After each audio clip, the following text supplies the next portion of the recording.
Hello मित्रांनो, कसे आहात? अभ्यास करायला सुरुवात केली की नाही?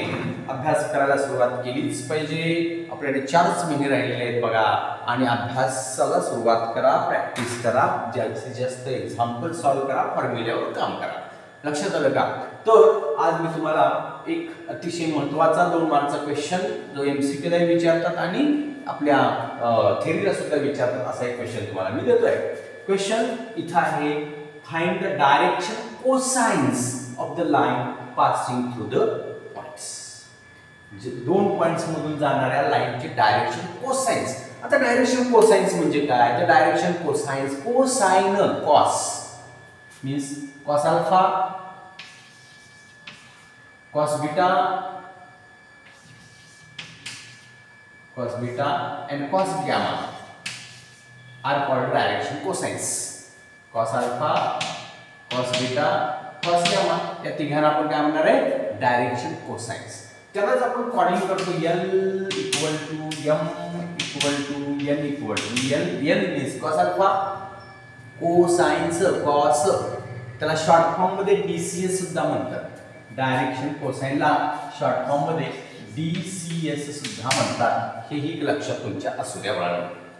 तर मित्रांनो इकडे लक्ष द्या.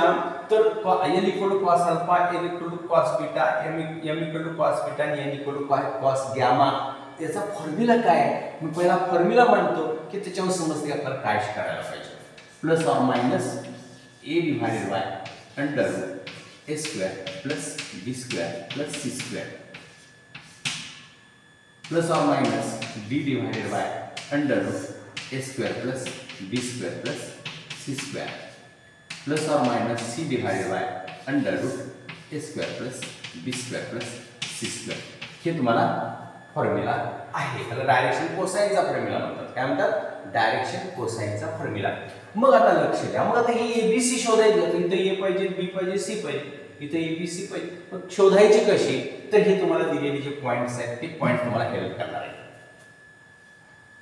मी काय म्हणते बघा, हा तुमचा जो असतो तो x1, हा तुमचा y1, हा z1, x2, y2, z2.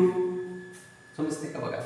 आणि मग मी काय म्हणतोय इथे बघा, लेट इथे सुरुवात केली आपण आन्सरला. मग लेट काय म्हणतोय बघा, a कसा फाइंड करायचा? तर x2 x1 फिनिश. x2 मधून x1 मायनस केला, x2 आहे 1 मायनस 4 म्हणजे 5 हे मिळाला. x2 minus x1 1 minus plus 4 म्हणजे 5 झाला. b कसा फाइंड करायचा? तर b equal y2 minus y1, y2 minus y1 means that is 3 minus 2 means 1. b मिळाला. C means C, that is C equal to Z2 minus Z1, Z2 आहे -2 तुमच्याकडे आणि Z1 आहे -3 आहे, -3 equal to -5. आणि ही जी ABC जी आली की नाही त्याला डायरेक्शन रेशोज म्हणतात.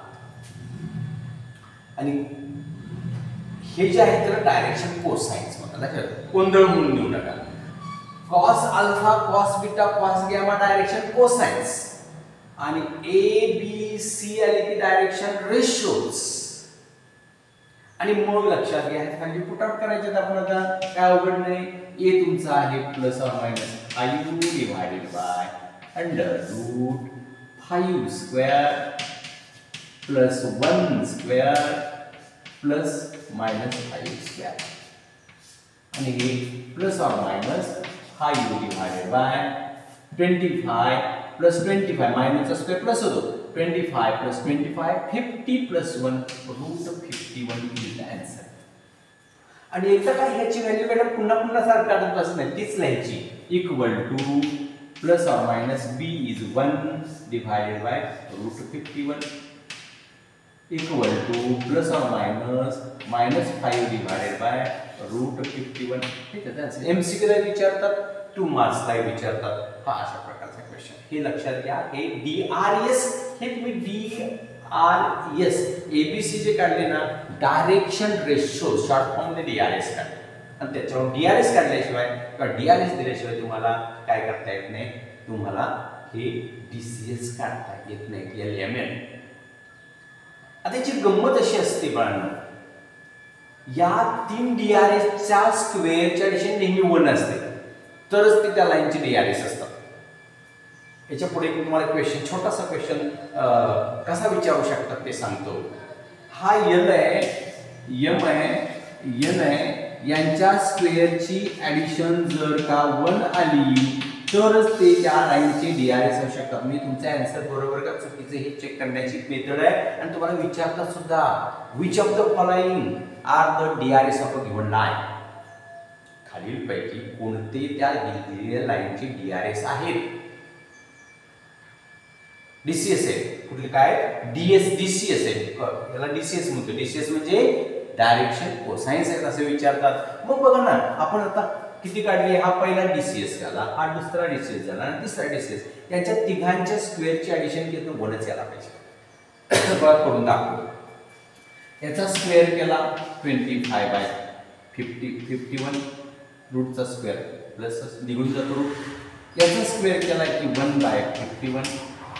याचा स्क्वेअर केला की 25/51 आणि या सगळ्यांची ॲडिशन केली 51 + 25 + 25 + 25 50 + 1 51 / 51 आले का 1. म्हणजे लक्षात घ्या, जेव्हा ते त्या लाईनचे DCS असतील तेव्हा त्यांची ॲडिशन स्क्वेअरची ॲडिशन नेहमी 1 यायलाच पाहिजे. ही कंडिशन आहे, लक्षात घ्या. असतेच. आता मग त्याच्यावर क्वेश्चन कसा विचारलेला असतो बघा. तुम्हाला MCQ ला विचारतील किंवा तुम्हाला क्वेश्चन विचारतील. तर क्वेश्चन असा विचारतात, which of the following. Question बघा, क्वेश्चन कसा विचारतात, which of the following, which of the following, which of the following represents DCS of a line. खालीलपैकी कोणते DCS त्या लाईनचे DCS आहे? फर्स्ट ऑप्शन तुम्हाला दिलेलं जाईल 0 1/2 1/2. सेकंड ऑप्शन देतील 0 -√3/2 हाफ. थर्ड ऑप्शन देतील 0 -√3/2 हाफ. हा डबलच झालेला आहे. इथं 1 देतील. D half half half.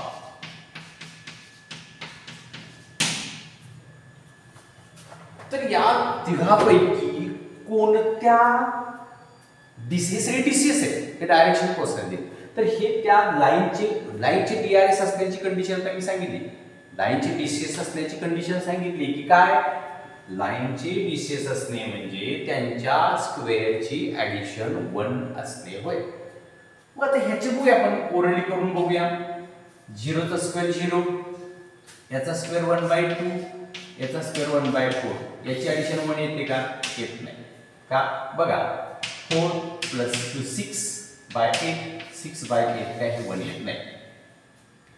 हे बघूया 0चा स्क्वेअर 0, याचा स्क्वेअर 3/4 √3 चा स्क्वेअर निघून जातो प्लस 1/4 3 + 1 4/4 = 1. हे तुमचा डिस्टन्स आहे. आता L म्हणजे L हा असतो, हा M असतो, हा N असतो.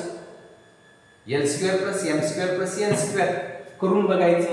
याचा आन्सर काय येणार आहे? 1 येणार आहे. म्हणून हे त्याची त्या लाईनची DCS डायरेक्शन कोसाइन असले पाहिजे. हे 1 येत नाही, हे पण 1 येत नाही. लक्षात. मग असं चेक करून बघायचं. त्यासाठी आपल्याला काय माहित पाहिजे? L² + M² + N² = 1 हे आपल्याला माहीतच पाहिजे. त्याला पर्याय नाही. लक्षात घ्या. पुढे असा क्वेश्चन विचारतील तुम्हाला. हे बघा, C बार = इफ. क्वेश्चन बघा, किती सोपा 2 मार्कचा question. If C bar = 3A bar - 2B bar then prove that a bar b bar c bar equal to 0 हे प्रूव्ह करायचं आहे तुम्हाला. हे काय करायचं आहे? प्रूव्ह करायचं आहे. तर ते कसं प्रूव्ह करायचं हे तुम्हाला सांगतो. 2 मार्कचा क्वेश्चन, अतिशय सोपा क्वेश्चन बघा, अतिशय सोपा. तुम्हाला काय विचारले हे विचारले. लेट बघा, लेट काय म्हणतो? लेट आन्सरला सुरुवात करतो. ए बार बी बार सी बार हे लिहून घेतो. 0 शो करायचं आहे तुम्हाला. आन्सर काय दाखवायचं आहे? 0. मग मला सांगा, हा बॉक्स प्रोडक्ट जो आहे, हा बॉक्स प्रोडक्ट, याला बॉक्स प्रोडक्ट म्हणतात. त्याचंच कन्व्हर्जन आपण स्केलर ट्रिपल प्रोडक्ट मध्ये करू शकतो. याला हे म्हणजेच हे, यालाच या बॉक्स प्रोडक्टला म्हणतात स्केलर ट्रिपल प्रोडक्ट. आणि मग हे A bar dot B bar dot C bar. आता इथं तुम्हाला व्हॅल्यू दिली सी बार की तर ठेवायची. A bar dot B bar cross ही व्हॅल्यू घेऊया 3 ए बार मायनस 2 बी बार. याला आपण स्क्वेअर ब्रॅकेट.